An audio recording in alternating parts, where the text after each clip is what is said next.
No Salmo 30, tem aquele salmo que diz que o choro pode durar uma noite, mas o quê? A alegria vem pela manhã, não é isso? A última parte desse verso. Mas e quando a alegria não vem pela manhã? Porque às vezes a alegria não vem pela manhã, nem na outra manhã.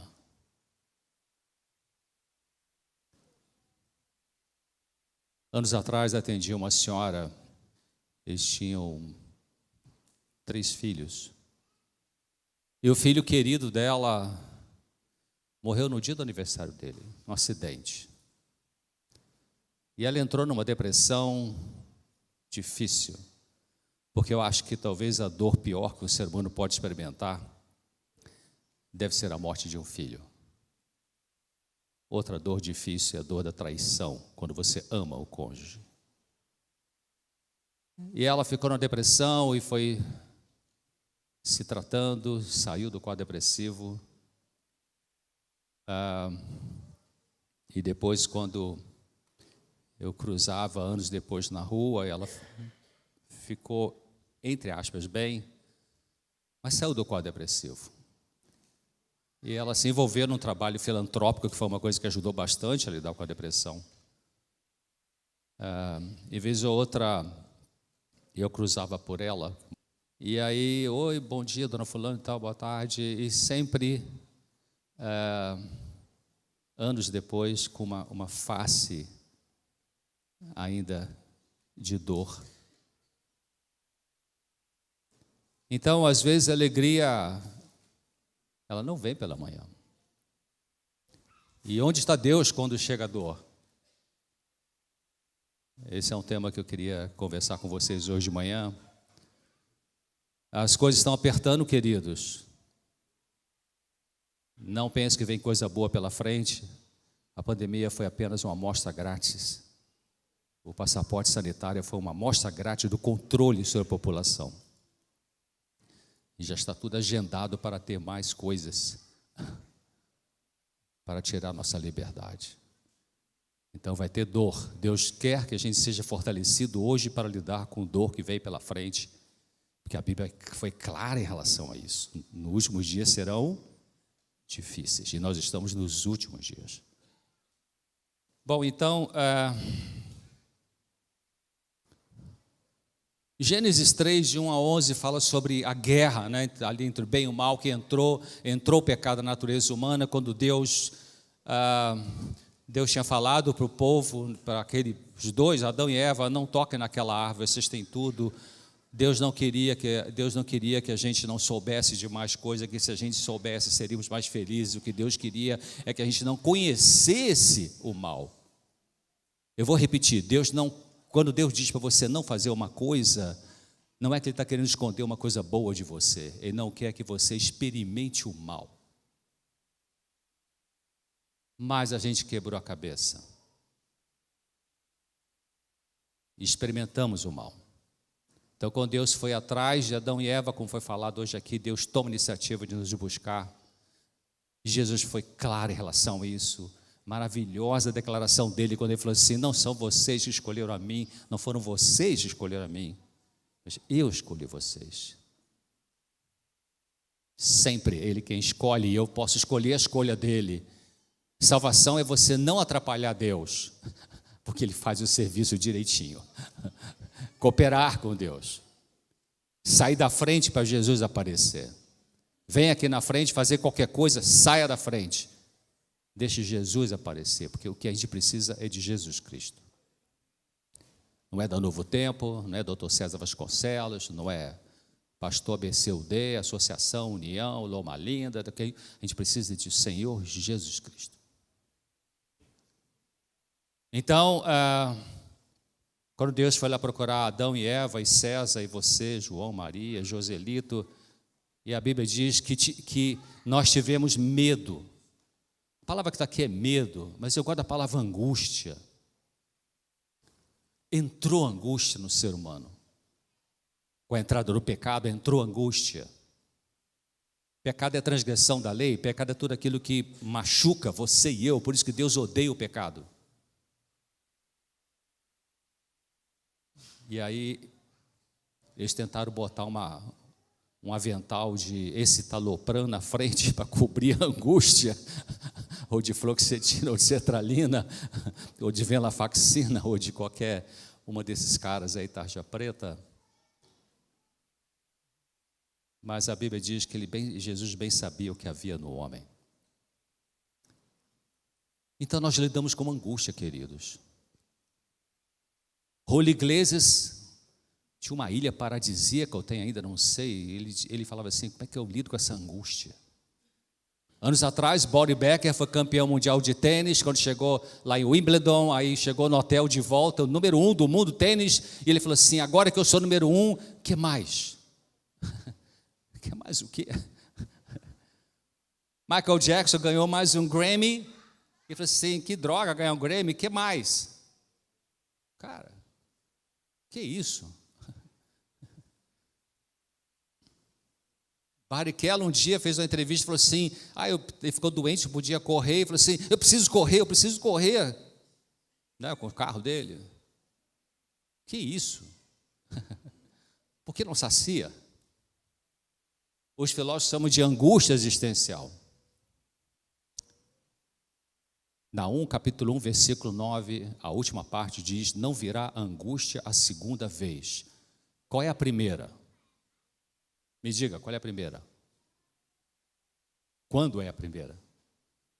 É agora. Eu e você temos essa angústia. A gente pode tentar fugir dessa angústia de várias formas. Construtivas, exemplo, trabalhar demais e acaba entrando no burnout.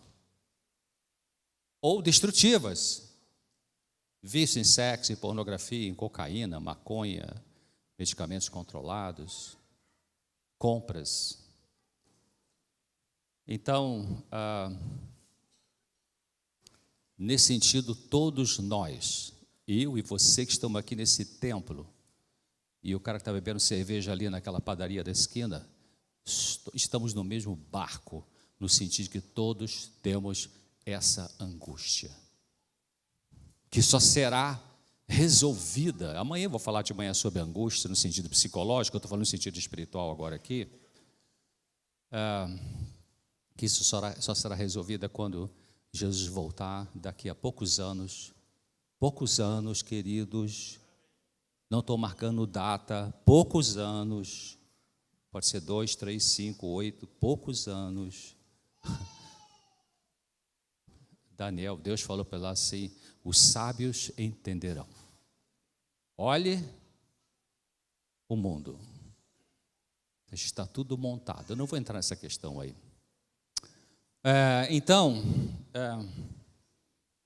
Dr. Scott Peck, um psiquiatra americano, ele disse assim, os sintomas e a doença não são a mesma coisa. A doença existe bem antes dos sintomas. Você sabe que anos atrás estudei com um médico coreano-americano e ele falava de que, por exemplo, um câncer de mama na mulher, pode ser no homem, de cada 100 cânceres de mama, um em homem. Quando a primeira célula fica cancerosa ou cancerígena, até ser detectado por um diagnóstico, um procedimento de diagnóstico, pode demorar 8 anos. Você já está com ele e você não sabe. Um câncer de fígado pode demorar 20 anos para poder ser detectado. Então, o Dr. Scott está falando o seguinte, a doença existe bem antes dos sintomas, são sintomas, não a doença, o começo da cura. Que coisa maluca, o sintoma é o começo da cura, como é isso? A gente tem que começar a pensar em sintoma não como inimigo, mas como amigo. O sintoma é você estar dirigindo o seu carro, acende a luz vermelha do painel, a luz lá, do óleo, do freio, sei lá qual, acende a luz vermelha do painel. A luz vermelha do painel do carro se acende quando você está dirigindo. É uma coisa boa ou é uma coisa ruim? É bom ou ruim?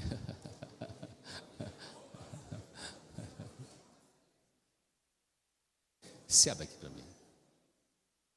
As duas coisas, né, queridos? É ruim porque, poxa, deu problema logo hoje, estou com tanta coisa para fazer.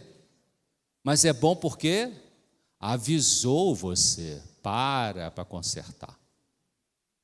Se for o óleo que está vazando, e você pegar um martelinho, quebra a lâmpadazinha vermelha no painel do óleo, e que bom, apagou a lâmpada vermelha, vai tudo bem, vamos para frente, daqui a pouco trava, obrigado. Vai travar, vai fundir o motor, né? E depois de fundir o motor, você vai gastar uma grana e poderia gastar, sei lá, R$200 para trocar o óleo. Então, sintomas, qualquer sintoma que aparece em você, dor de cabeça, dor nas costas, má digestão, tristeza, insônia, angústia, medo, pânico, ele é um alarme. Ele está dizendo, preciso parar para consertar alguma coisa na minha vida. Mas, em geral, o que a medicina convencional nos ensina na faculdade e o que a gente, com o paciente, quer buscar no médico? Me dá um remédio para resolver esse sintoma aqui, por favor. Tá, o remédio é seu lugar, evidentemente. Você tem uma infecção, você vai precisar talvez de um antibiótico. Não vamos também ser fanáticos, né? Você está com um paciente bipolar na fase eufórica, que não adianta conversar, bate e volta, tem que entrar com medicação.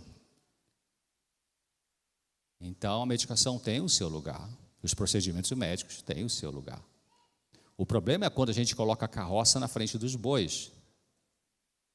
Você nem parou para pensar por que está sofrendo e já quer o remédio, comprimido. Amanhã eu vou falar sobre isso com detalhes. Então, o Dr. Scott Peck está falando, o fato de serem desejáveis os sintomas faz de todos eles mais um fenômeno da graça, um dom de Deus, uma mensagem do inconsciente para, se você quiser, iniciar o autoexame e o restabelecimento. Se você quiser, você vai começar a pensar da causa para o efeito. Hipócrates foi o pai da medicina, apesar de o grego ter um pensamento separa alma de corpo, mas Hipócrates, o médico, pai da medicina, ele tinha um pensamento interessante. Sabe o que ele falava? Ele falava assim, mais importante do que saber que doença tem essa pessoa, é tentar entender que pessoa tem essa doença. Cara, faz uma diferença. Porque, em geral, hoje, se você trabalha em uma empresa médica, como médico, atender 30 pacientes em 1 hora, você nem olha bem para a cara dele, já prescreve ali o tal e...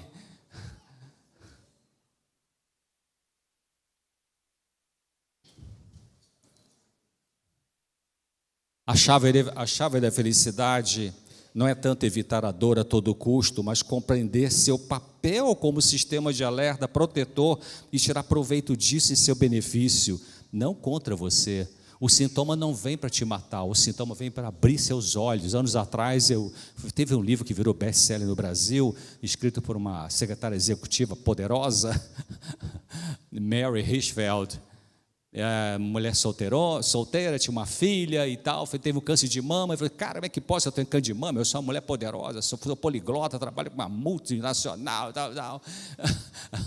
E aí ela escreveu esse livro, o livro chama Seja Lá o que For, um livro que, cuidado quando você lê, porque ela é desbocada e tal, e foi interessante o livro, eu fiz contato com ela, sentamos no barzinho lá do Flamengo e fomos conversar sobre essa questão, e ela escreve nesse livro assim, e diz assim, o câncer não veio para me matar, o câncer foi um farol vermelho que acendeu na minha vida para eu parar e pensar, o que eu estou fazendo com a minha vida? Então, a fé em Deus, ela não oferece nenhuma garantia contra tragédias. Sim ou não? Sim. Talvez Deus, eu não sei se está o próximo slide ali, talvez Deus não esteja tentando nos dizer nada específico todas as vezes que sofremos. Dor e sofrimento são partes inerentes do nosso planeta e os cristãos não estão isentos disso. O sofrimento é uma mensagem geral de advertência a toda a humanidade de que algo está errado com o planeta e de que precisamos de uma intervenção externa radical. A solução não está na humanidade.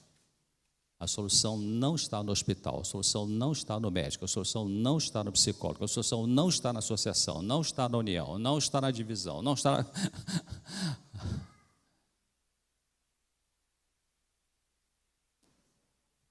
Deus usa esses instrumentos para trazer soluções. Mas, queridos, nós temos que lutar muito, muito pessoalmente com Deus para tirar a fonte, como é que eu vou dizer essa frase?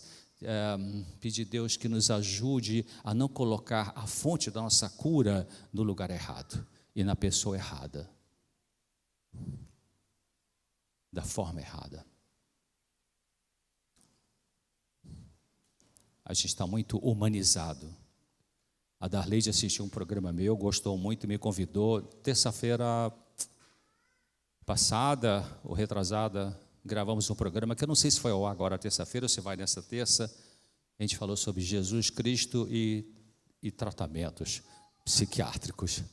Depois você assiste, não sei qual é o título,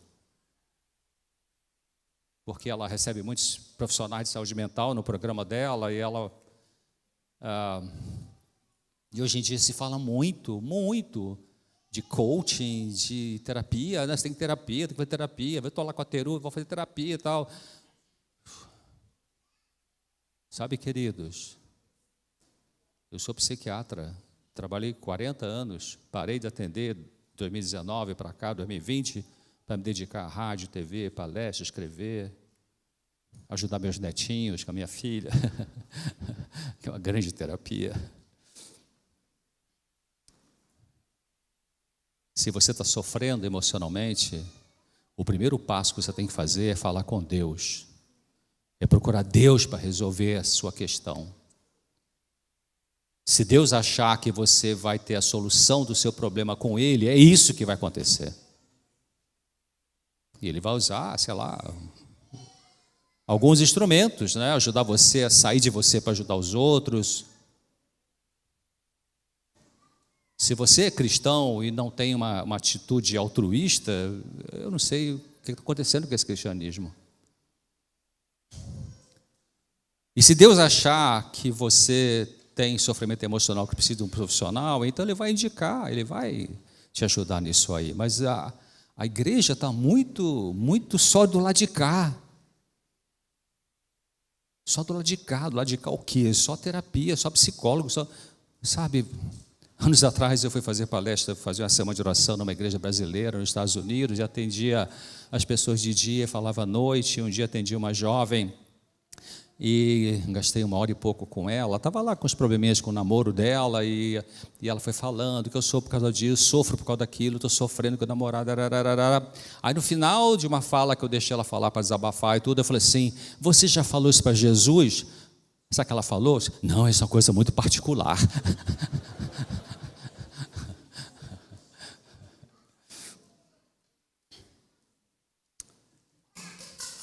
Não tem coisa particular para Jesus, queridos. Comece com Ele. Não, tem que ir no psicólogo.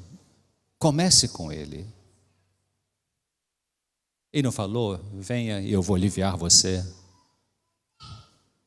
Só que você tem que gastar tempo com Ele. Não é rápido. Mesmo com o profissional não é rápido. Tem gente que está com 22 anos com sofrimento emocional e chega no consultório: eu preciso ficar bom. Será que até semana que vem eu já estou boa? O cara está com 22 anos sofrendo, cara. I'm sorry, como diz o americano. Então, Deus não poderia trazer, a gente pode pensar, mas será que Deus não poderia trazer soluções para nossas dificuldades?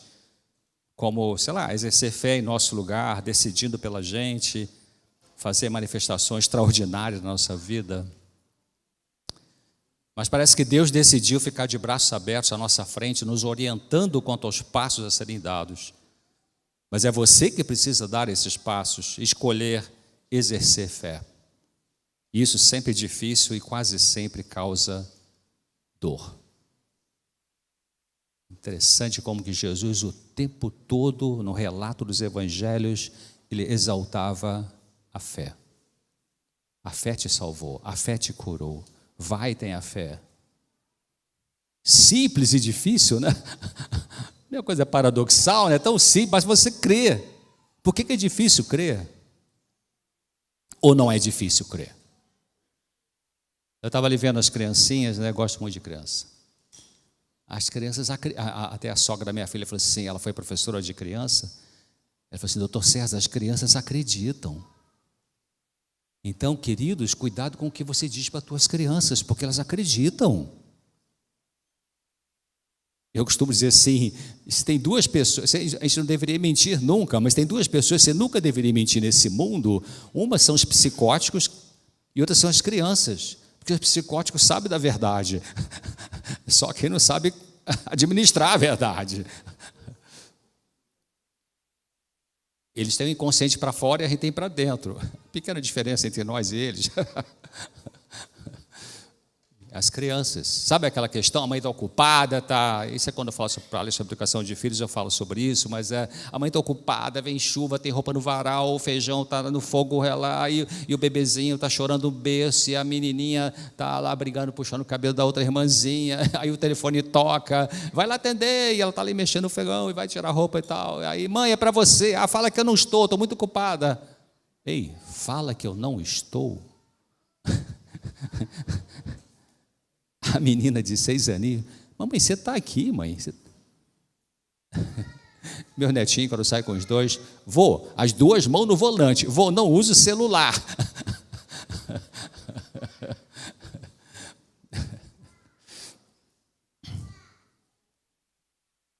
A existência nunca é automática.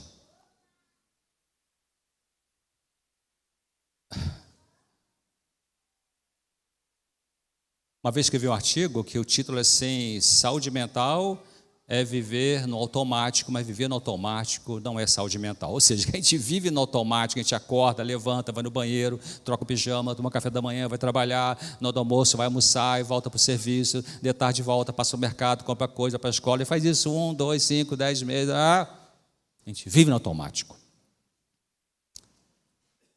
Mas para você ter cura mental, para você ter cura, uma palavra perigosa, eu vou ousar falar isso, para você ter uma recuperação emocional, para você melhorar a sua vida emocional e espiritual, você precisa dar 2 passos para trás, sair do automático, pensar no que você está fazendo, pensar no que você pensa. Amanhã eu vou voltar a falar sobre isso, na palestra sobre depressão. Mas a gente quer viver no automático. É mais fácil viver no automático. Não tem cura viver no automático. Porque se você vive no automático com crenças centrais psicológicas erradas, você vai ter condutas erradas. Crença central em psicologia não é crença teológica, religiosa. É as maneiras de você pensar. Se elas são distorcidas, como é que os relacionamentos vão dar certo? Então, não fomos colocados na terra apenas para satisfazer nossos desejos, aproveitar a vida, a liberdade, a felicidade. Estamos aqui para mudar, para nos tornar mais semelhantes a Deus, a fim de nos preparar para passar a eternidade com Ele. A gente usa muito essa expressão, tem que aproveitar a vida. Quer aproveitar a vida? O que é aproveitar a vida? Quando Jesus viveu aqui, ele aproveitou a vida? Como que ele aproveitou a vida quando ele viveu aqui? Pensa nisso. Ele não é nosso modelo de comportamento? Na humanidade dele? O que é aproveitar a vida?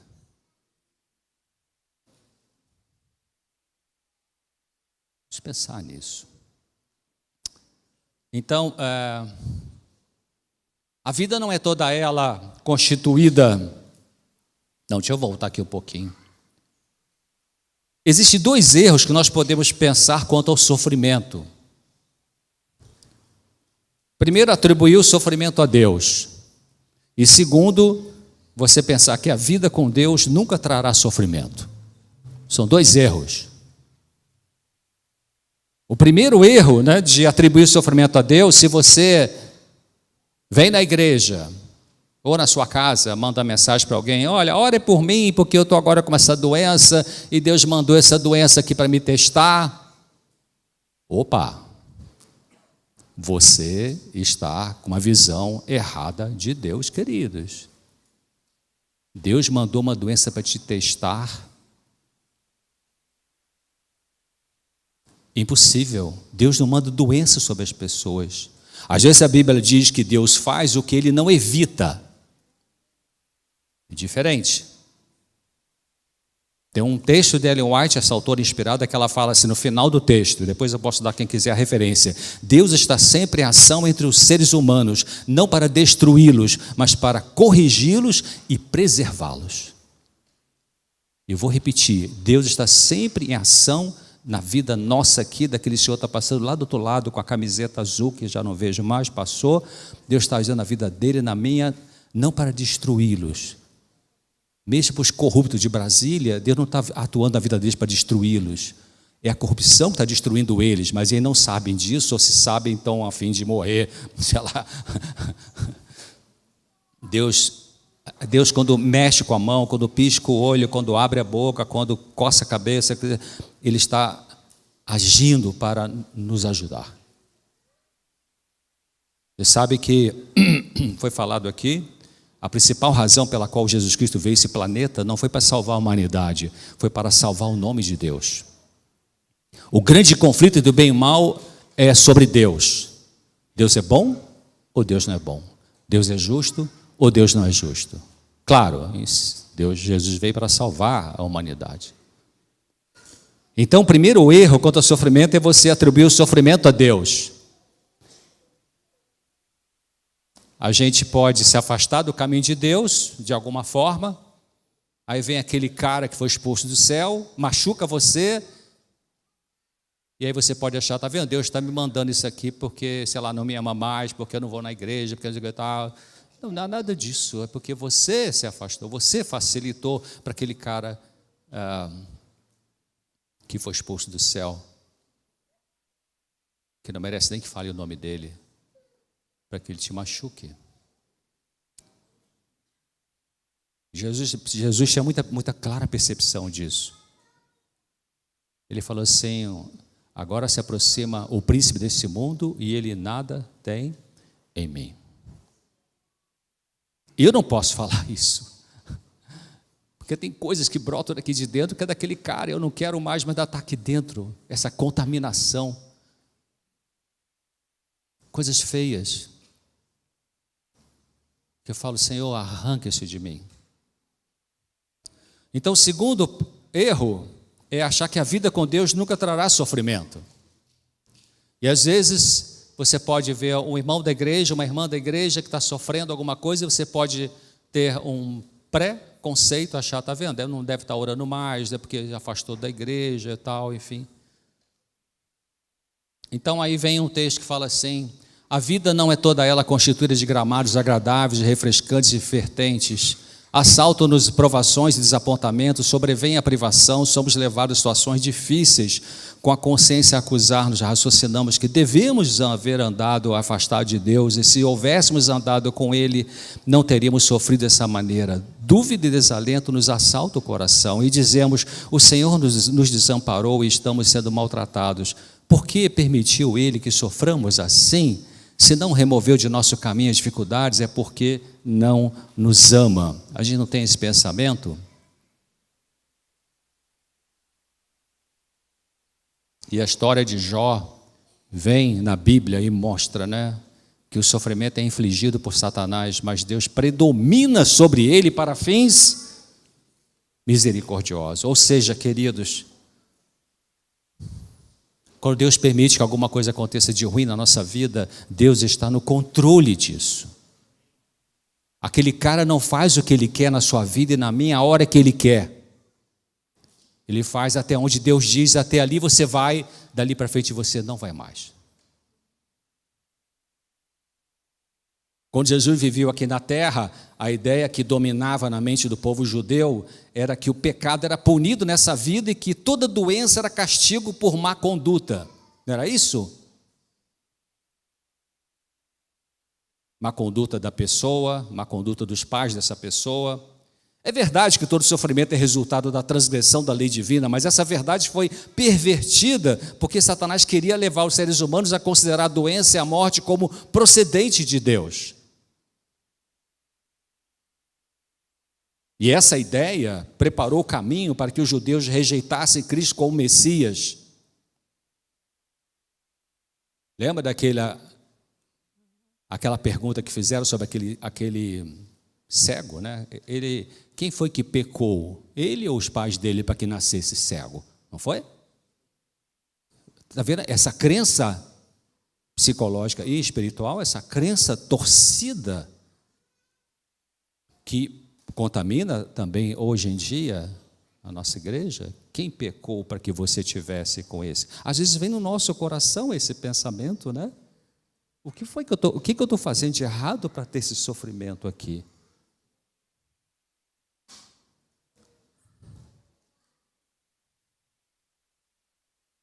Você e eu não temos o direito de ficar ao lado de uma pessoa que está sofrendo e dizer para ela: essa é a vontade de Deus.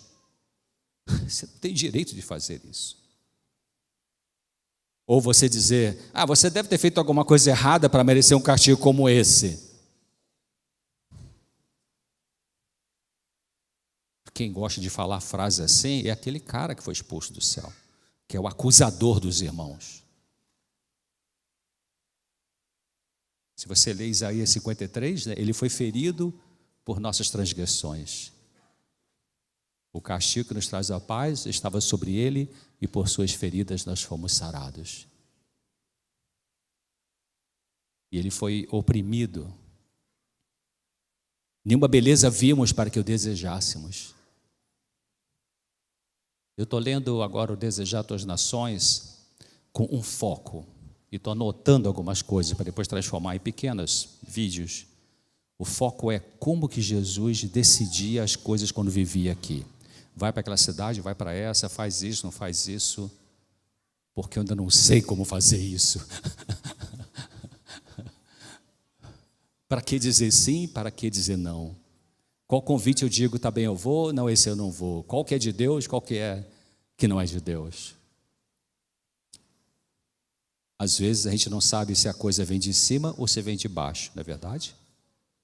Porque aquele cara faz uma coisa parecida com a de Deus. Então eu tenho que ter discernimento espiritual, que se adquire como? Com faculdade de teologia? Não.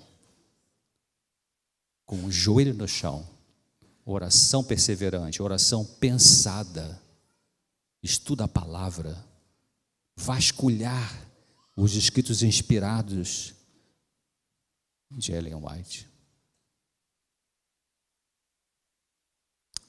Então, em todas as épocas, deixa eu voltar aqui uma coisa antes. Propor a ideia de que ser cristão é garantia de saúde e de prosperidade, como algumas igrejas pregam, é exatamente esse argumento apresentado por Satanás no livro de Jó, que é completamente refutado. Venha para a minha igreja que você vai ser curado, venha que você vai ter prosperidade. Essa não é a mensagem do Evangelho. A mensagem do Evangelho é: venha Jesus que Ele vai curar o seu interior.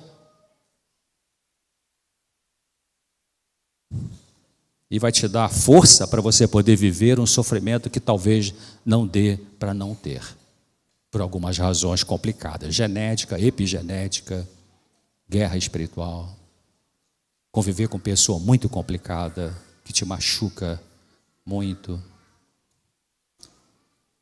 Então, em todas as épocas, as testemunhas designadas por Deus se têm exposto às perseguições e ao desprezo por amor à verdade. José foi caluniado e perseguido por haver preservado sua virtude e integridade. Davi, o mensageiro escolhido de Deus, foi caçado. Só um instantinho, tem gente que fala assim, já ouvi pregador falar isso, viu, gente? Tá vendo? Davi era um homem segundo o coração de Deus, ele adulterou e mandou matar o marido da mulher que ele queria ficar. Ellen White é clara quando ela fala assim: Davi se tornou um homem segundo o coração de Deus depois que ele se arrependeu dessas besteiras que ele fez. Antes não era, pelos pecados cometidos. Só um adendo. Então, acho que apertei aqui sem querer. Aqueles homens de Deus sofrendo, né, bastante. Nós estamos lendo aqui uma lista deles. Davi, o mensageiro escolhido de Deus, foi caçado como animal feroz por seus inimigos. Daniel foi lançado na cova dos leões por ser leal ao seu concerto com o céu. Jó foi destituído de suas posses terrestres, ferido no corpo de tal maneira que o desprezaram os próprios parentes e amigos, contudo manteve a sua integridade. Jeremias não pôde ser impedido de falar as palavras que Deus lhe ordenara, e seu testemunho de tal maneira enfureceu o rei e os príncipes que o atiraram num poço asqueroso. Estevão foi apedrejado por haver pregado a Cristo e esse crucificado. Paulo foi encarcerado, açoitado, apedrejado e finalmente entregue à morte por ter sido fiel mensageiro de Deus aos gentios. E João foi banido para a ilha de Patmos por causa da palavra de Deus e pelo testemunho de Jesus Cristo. Parece que seguir a Jesus é sofrimento, né?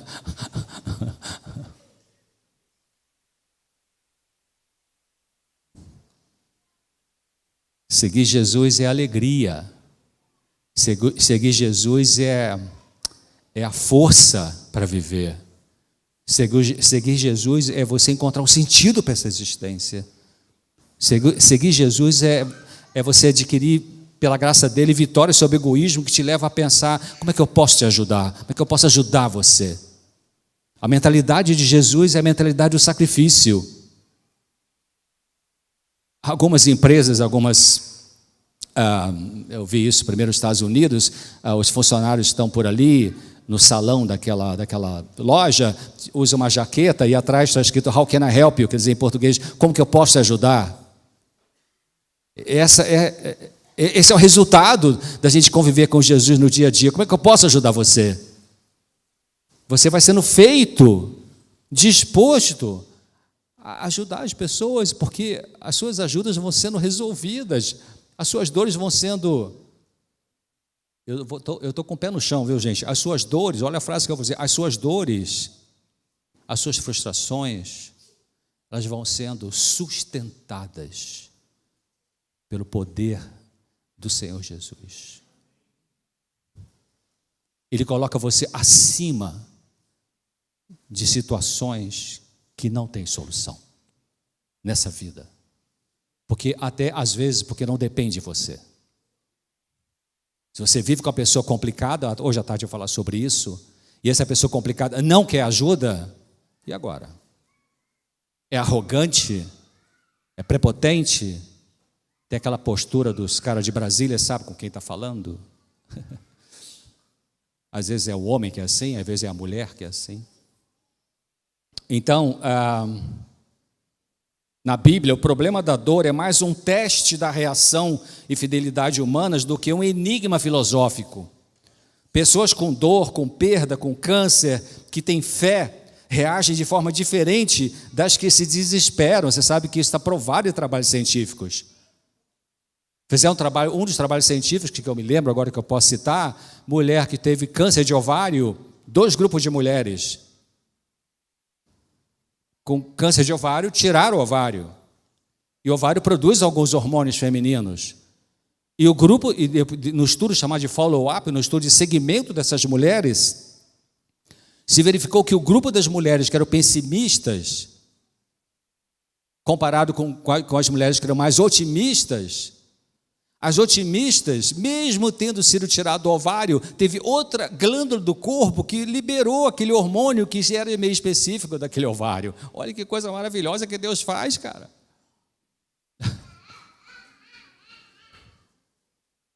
Olha como que a mente ajuda ou atrapalha no funcionamento do corpo. Por isso que essa autora inspirada da nossa igreja, que Deus deu graciosamente para ampliar a compreensão da palavra, não para substituir a palavra. Ela fala que 9 entre 10 doenças têm origem na mente. Então,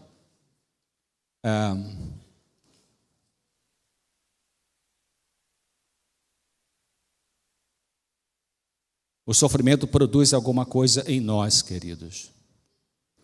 Ele pode nos transformar realmente. Abra sua Bíblia em Romanos capítulo 5, não está no texto ali na tela. Aqui tem uns degraus de cura, vamos dizer assim. Romanos capítulo 5, Deus fala ali através de Paulo para mim e para você nessa manhã. Romanos 5, versículo 3. E não somente isso, mas também nos gloriamos nas tribulações, sabendo que a tribulação produz a paciência. Romanos 5, versículo 4. E a paciência, ou a resistência, produz a experiência. E a experiência, a esperança. E a esperança não traz confusão, porquanto o amor de Deus está derramado em nossos corações pelo Espírito Santo que nos foi dado. Então, a tribulação produz perseverança. Deus te fortalece para você lidar com uma situação difícil. E essa perseverança em ficar com Deus produz um caráter aprovado. E um caráter aprovado produz esperança.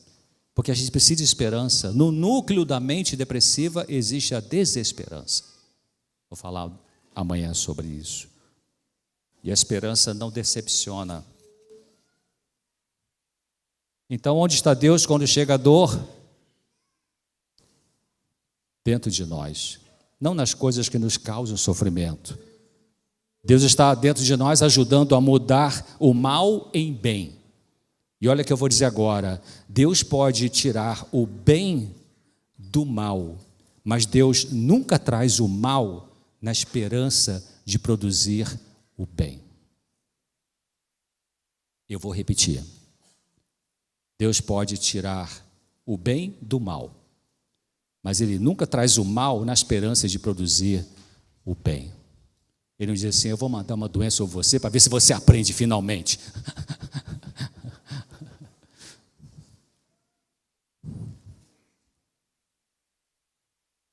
Se na providência de Deus somos chamados a suportar provações, aceitemos a cruz e bebamos o amargo cálice, lembrando-nos de que é a mão de Deus, de um Pai que faz chegar aos lábios o cálice, não o problema. Confiemos nele, não nas trevas, da mesma maneira que na luz. Não podemos crer que Ele nos dará tudo o que for para o nosso bem. Eu sei que é difícil mudar a pergunta, mas em geral no sofrimento a gente tem a tendência de fazer que pergunta: por que eu, Deus? Por que comigo? Poxa, eu venho na igreja, eu ajudo aqui o asilo, eu vou lá na casinha das crianças órfãs, eu sou uma pessoa, pertenço aqui à comunidade do ABC, UDEI, sempre faço um trabalho filantrópico, enfim, logo comigo, por quê? Assim que for possível, na sua dor, comece a mudar a pergunta para, em vez de, por que comigo? Senhor, o que eu posso aprender com isso? O que essa situação me ensina? Qual é a lição que eu tenho, que o Senhor tem para mim nessa situação? Então, ficar alegre ou regozijar diante do sofrimento, como Tiago e Pedro falam isso, recomendam, não é agir como se nada tivesse acontecido, não é isso. A Bíblia não está chamando a gente para ser hipócrita ou para ter um mecanismo de defesa psicológica chamado negação, Não é negar que existe um problema. Deus não chama você para negar, para fingir que está tudo bem. Deus não quer botar panos quentes na nossa dor.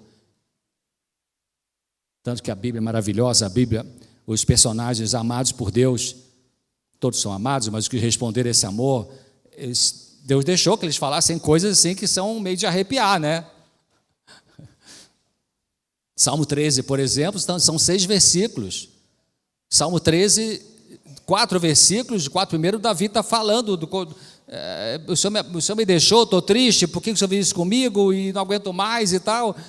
E ele desabafou. Aliás, o Salmo 13 é um exemplo de terapia divina maravilhosa, maravilhoso exemplo, porque falar ajuda a curar. Tem uma professora de Harvard, a doutora Lee Valand, ela fala assim, saúde mental é você expressar o sentimento, experimentar o sentimento, expressar é você falar da dor. Lembra que Jesus falou, Pai, por que me abandonaste? Quando Jesus falou, Pai, por que me abandonaste? Não é que ele tinha perdido a fé, ele estava falando da dor, só isso. Então expressar é você falar, experimentar é você viver aquela dor. que é o mais difícil, a seco. O que é viver a seco? É você não anestesiar a sua dor com qualquer substância. As crianças, eu acho maravilhoso, cara. Como é que as crianças aguentam a angústia? Como é que as criancinhas aguentam uma tristeza? A criança não sente isso, doutor César, para com isso. A palestra não é sobre educação de filhos, Ellen White tem texto claríssimo. Ela fala assim, as crianças têm provações, quase que decorei, tão difícil suportar como as pessoas de mais idade. Claro, você nunca viu, nem ouvi uma criança de 6 aninhos, 6 anos, 5, 7, assim, mãe, estou com uma angústia. Ela não sabe o que é angústia, mas ela tem angústia. E elas lidam a seco. Elas não vão usar Rivotril, nem fluoxetina, nem citalopram, nem diazepam. Vamos lembrar, queridos, que Deus disse na palavra dele, eu não vou deixar que venha sobre você uma provação maior do que você possa, o quê? Suportar. Então, diante do sofrimento, você tem duas escolhas, eu e você. Você se retrai de raiva e desespero contra Deus, ou você aceita a provação, que não é concordar, e olha essa provação como oportunidade para um crescimento pessoal. Essa foi a grande diferença entre Davi e Saul. Saul tinha problemas, perdia o controle emocional. Jogava lança no... Era um cara descontrolado emocionalmente. Amanhã eu vou falar sobre isso.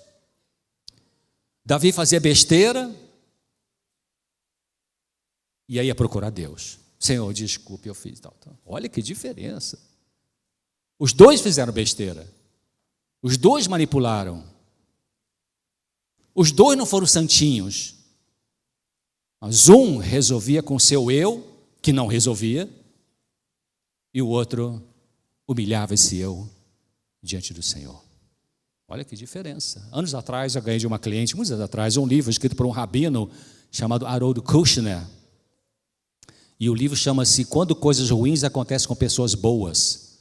Esse rabino, ele cuidava de uma comunidade judaica em Chicago, com, 2, 3 mil membros da sinagoga lá.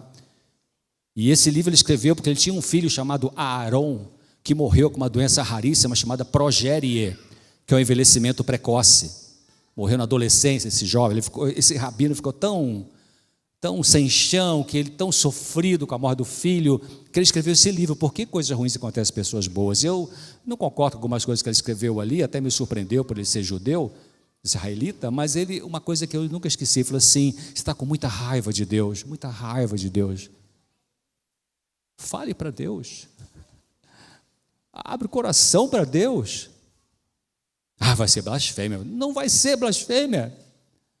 Jesus fala, venha, seja honesto comigo. Senhor, eu estou com raiva de ti. E diga por quê. Deus não é melindroso. Para com isso, está com raiva de mim, eu sou Deus, olha o que está falando. Isso é para aqueles caras de Brasília que fazem isso. Agora, ou daqui mesmo, sei lá, de qualquer lugar. Pessoas que se deixam levar pelas trevas. Então, abra teu coração. A cruz são 2 paus, né, queridos? Um pau vertical e um pau horizontal. O pau vertical significa que tem coisa na sua vida e na minha que só Deus deve saber.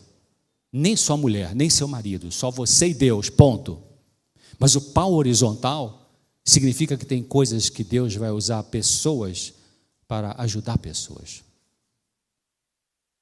A gente está usando muito um pau horizontal, né? Como eu falei no começo aqui, e temos que voltar a equilibrar isso. Eu acho que anos atrás, décadas atrás, na igreja estávamos naquele extremo de só Deus.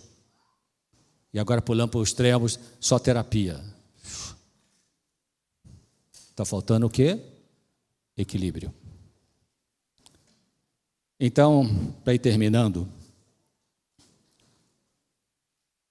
para lidar com o sofrimento. Fé viva que olha acima da dor e crê que Deus está vendo tudo e está no controle. O Senhor, olha esse texto.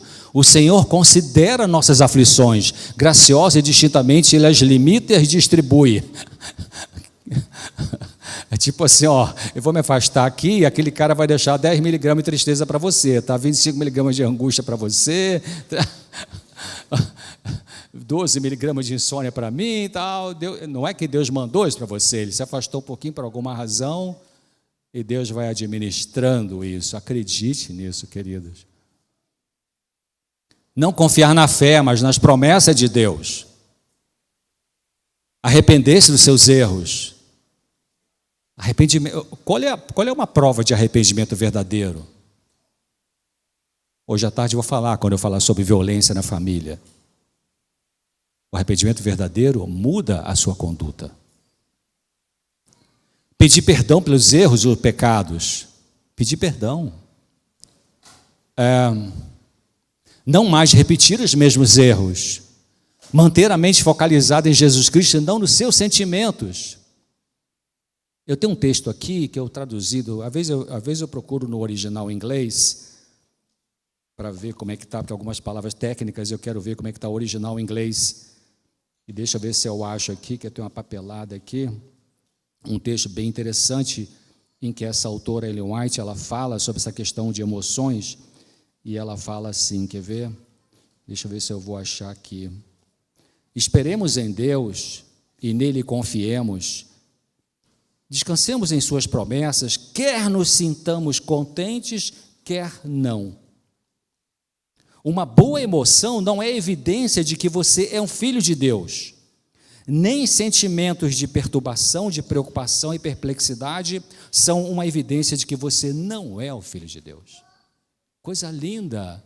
A gente não é um filho de Deus dependendo do que a gente sente, mas do que Jesus fez por nós. Coisa linda. Então, isso aí. Tudo o que você fizer deve ser para exaltar Deus, não para você mesmo. Obedeça a Deus e não se rebele contra Ele. Está rebelde com Ele? Abre o coração para Ele, vá para Ele. Estar no sacrifício com Jesus, assim como perseguirão você caso você queira servi-lo.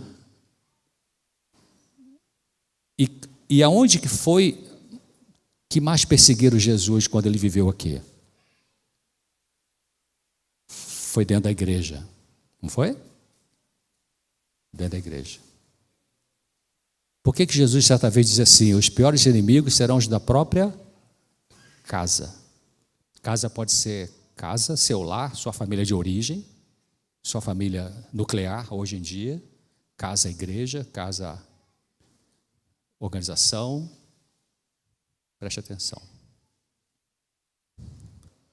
Manter atitude de oração ao longo do dia.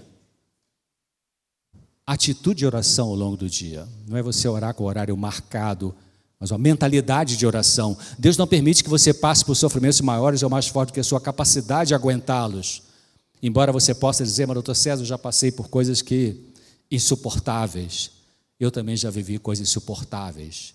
17 dias de UTI, morre ou não morre? Insuportáveis. Só a graça para segurar. E outras coisas difíceis.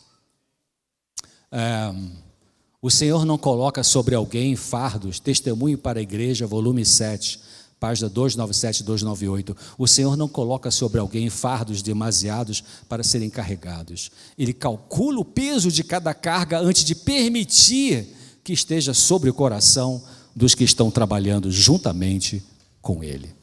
Coração é a parte mais profunda da nossa mente. Você vê? Ele permite, não é que Ele manda. Eu estou terminando. Fé, oração e trabalho para o Senhor. Se coloca à disposição do Senhor. Todo sofrimento é produzido direto ou indiretamente por Satanás, e o mais importante não é saber por quê, mas como você vai reagir a esse sofrimento. Não se desespere, tenha esperança. Como ter esperança? Agarrando nas promessas que Deus falou aqui. Olhe para as promessas, não para o que você sente. Mantenha na memória as bênçãos que Deus lhe tem dado até agora. Olha para trás, a gente esquece com facilidade as coisas que Deus faz, né? Louve ao Senhor quando, talvez esse seja o mais difícil, né? Louve ao Senhor quando entrar no sofrimento. Ellen White tem um texto muito interessante, acho que está no Mensagem Escolhida, volume 3, ela estava na Austrália, não queria ter ido para a Austrália, mandaram ela ir para lá, e ela foi, mas não queria. E ela chegou em casa um dia e começou a agarrar o travesseiro, começou a chorar e tal. E aí ela estava naquela angústia, naquela tristeza. E aí ela começou a fazer um diálogo com ela mesma, que é isso que ajuda muito, sem você ter que procurar alguém fora. Assim, Ellen, vamos parar com isso. Eu vou exagerar um pouquinho, assim não está exatamente isso, né? Ellen, você não acredita que Deus dirige as coisas? Eu acredito, mas não queria vir para cá e tal. Mas Ellen, você não acredita na palavra de Deus? Acredito, mas eu... E ela dialogando com ela, né? Então para de chorar, respira fundo, Deus vai te ajudar. Você está frustrada porque não era bem o que você queria. Vamos pensar no que Deus tem para você aqui. Não era negar a frustração. Deus não pede para você fingir que você não está frustrado. Mas Deus pede que você seja honesto com a sua emoção, com Ele e com você também. E ela foi lutando com essa situação. Lembre-se, o propósito dessa vida é a mudança do caráter para sermos feitos semelhantes ao de Jesus, e sofrimentos nos ajudam nisso. Sofrimentos nos ajudam nisso. Não se apoie em seres humanos, mas em Deus. Não se esqueça de que o Criador do Universo viveu aqui como pobre e sofreu. Eu estava na recepção do hotel esperando o Joselito me pegar hoje de manhã e fiquei olhando aquele movimento, para um carro, pega um hóspede, leva, pega do carro e tal. E lembrei de novo e fiquei pensando assim, eu vi as marcas do carro e tal, e pensei, o Senhor quando viveu aqui não tinha nada que era dele. Se Jesus vivesse hoje aqui, outubro de 2023, em Cascavel, qual seria o carro dele? Honda, Brasília, Kombi. Talvez Kombi, né, para carregar um monte de gente para dar estudo bíblico, não sei. Uma bike. Se eu olhar o Evangelho me diz que se ele vivesse hoje aqui, ele não ia ter nenhum carro dele, nem bike dele, ele ia pedir emprestado. Se fosse a minha casa, César, você me empresta seu carro aqui? Tá bom, pode ir, pode levar.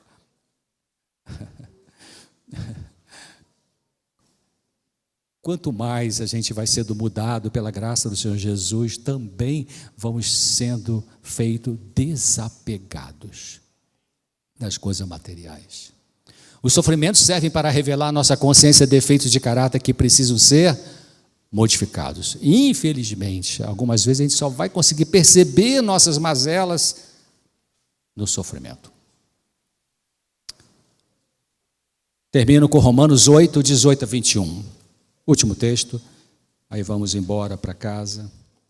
E eu queria que você convidasse alguém para vir aqui, ou alguém para assistir pela internet, na parte da tarde. Convida alguém, queridos. Deus sabe. Eu sempre oro, Senhor, leve para a igreja as pessoas que o Senhor sabe que precisam ouvir o que o Senhor quer que eu diga. Então convida, e Deus faz o resto. Romanos 8, 18 a 21.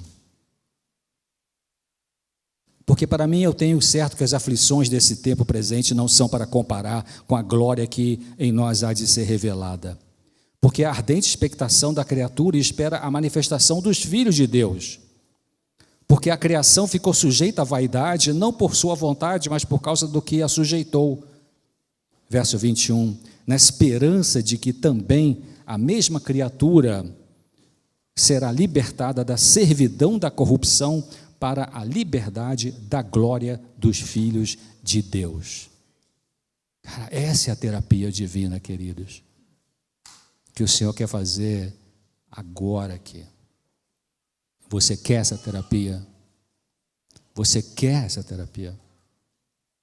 Então vamos escutar uma música e depois eu encerro com a oração final. E você responde essa pergunta para Deus, tá?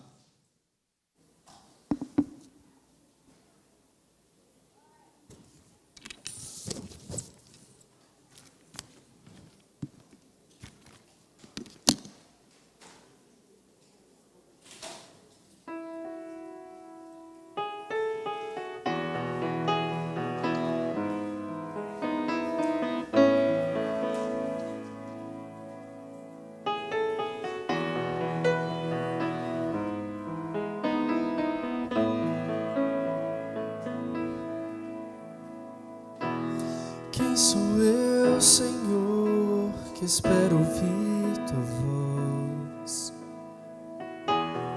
Quem sou eu tentando te escutar?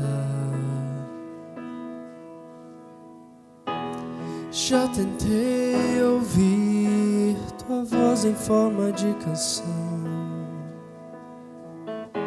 Tentei sonhar, tentei sentir. Não sou nada nem ninguém, sou apenas quase pó. Mas eu quero te pedir, ouve a minha oração. Sei que és grande em poder, que não cabes nem no céu. És o grande Deus, eu sou. E eu sou pecador, não sou digno de falar, nem sou digno de pedir, mas te peço mesmo assim, eu imploro, habita em mim.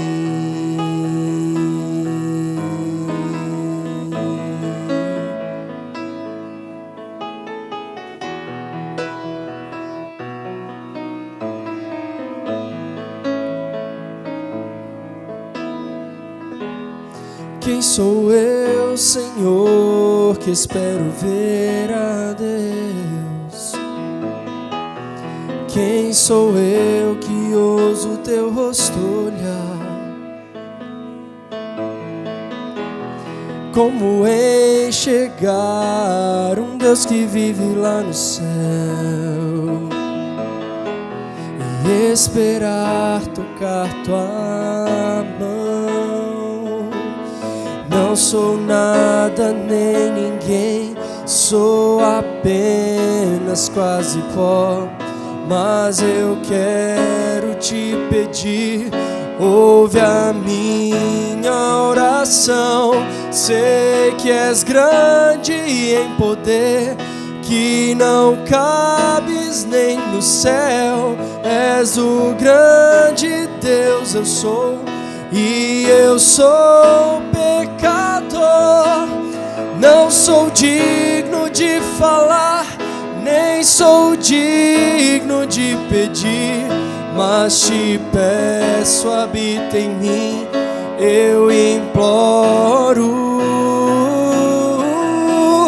Dentro do meu quarto eu estou a orar, lágrimas escorrem pelo chão, tenho a palavra em minha mão, páginas viradas e o vento a soprar.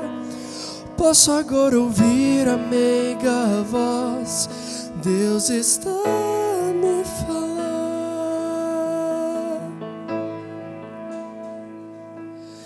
Eu sou grande em poder, nada podes me conter.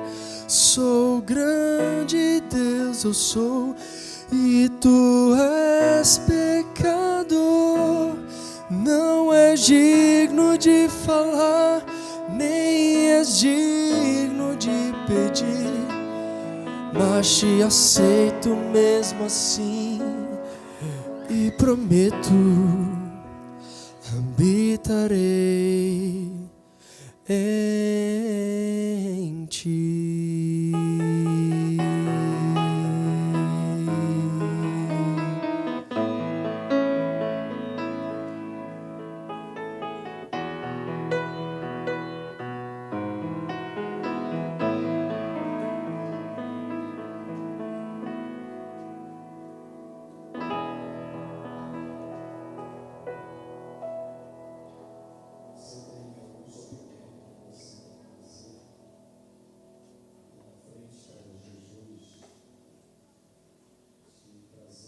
Oferecer alívio, então vem aqui.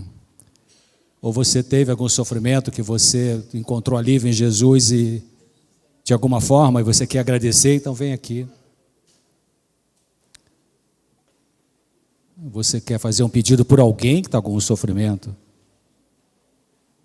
que humanamente não tem saída, então vem trazer a história dessa pessoa aqui na frente.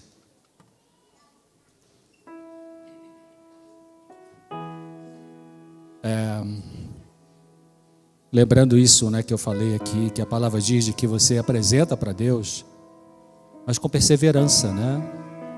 Não é orar uma ou duas vezes e achar que Deus vai resolver, porque a gente precisa insistir em oração, insistir em oração. E sabe, muitas vezes, no livro Desejar as Nações, tem um texto que Ellen White fala que quando Jesus vem comungar com a gente, o nosso coração arde. Já leram esse texto? Arde não no sentido de dor, mas no sentido de a presença dele. Verdade que a gente não pode pensar que você está orando e que a prova de que Deus ouviu é você sentir uma coisa agradável. Não é isso. Deus não escuta a sua oração e a minha em função do que a gente sente, mas em função da motivação pela qual eu estou orando. Então Deus está plenamente ciente do que você tem no teu coração e por isso você levantou e veio aqui. Queridos, Deus não é uma coisa que a Ellen White fala que a nossa cabeça, a nossa mente é focal e a mente de Deus é difusa. Ou seja, Deus agora está ouvindo a oração de um sujeito que está lá no Kuwait, ou que está ali na Foz do Iguaçu, e está ouvindo agora aqui o que eu estou dizendo. Como é que pode essa mente tão maravilhosa atender a cada um de nós de forma individual? Esse é o Deus criador do universo, o Deus da Bíblia, Jeová. É a Ele que nós estamos trazendo o nosso sofrimento, Ele que é todo poderoso. Então vamos orar. Pai querido, muito obrigado por nos trazer aqui para ouvir a sua palavra. Obrigado por ouvir nosso clamor, ouvir as palavras que a gente não disse, mas que estão aqui dentro. Pedimos que não nos deixe levar pelas emoções, porque nós decidimos agora racionalmente deixar esse fardo aqui nos pés da cruz e sair com a certeza de que seremos fortalecidos para lidar com esse sofrimento e que essa pessoa pela qual também nós viemos à frente também vai ter condições de lidar com o sofrimento dela. Pedimos que nos ajude a ajudar as pessoas a ter alívio dos sofrimentos, nos ensine como fazer isso. Obrigado por nos salvar, nos curar. Eu ainda não entendo muito bem quando Jesus falou lá em João: vocês já estão limpos pela palavra que eu vos tenho falado. Mas é isso que ele disse. Então nós estamos curados, embora ainda tenha alguma dor. É uma coisa meio paradoxal, mas a sua palavra diz de que o seu Espírito, ele nos sustenta naquilo que não dá para resolver. Muito obrigado por isso, Pai, porque na comunhão contigo é que a gente tem a força para viver e a força para lidar com aquilo que talvez só vai ter solução na volta de Jesus. Mas se tem solução, pedimos que traga, em nome de Jesus. Amém.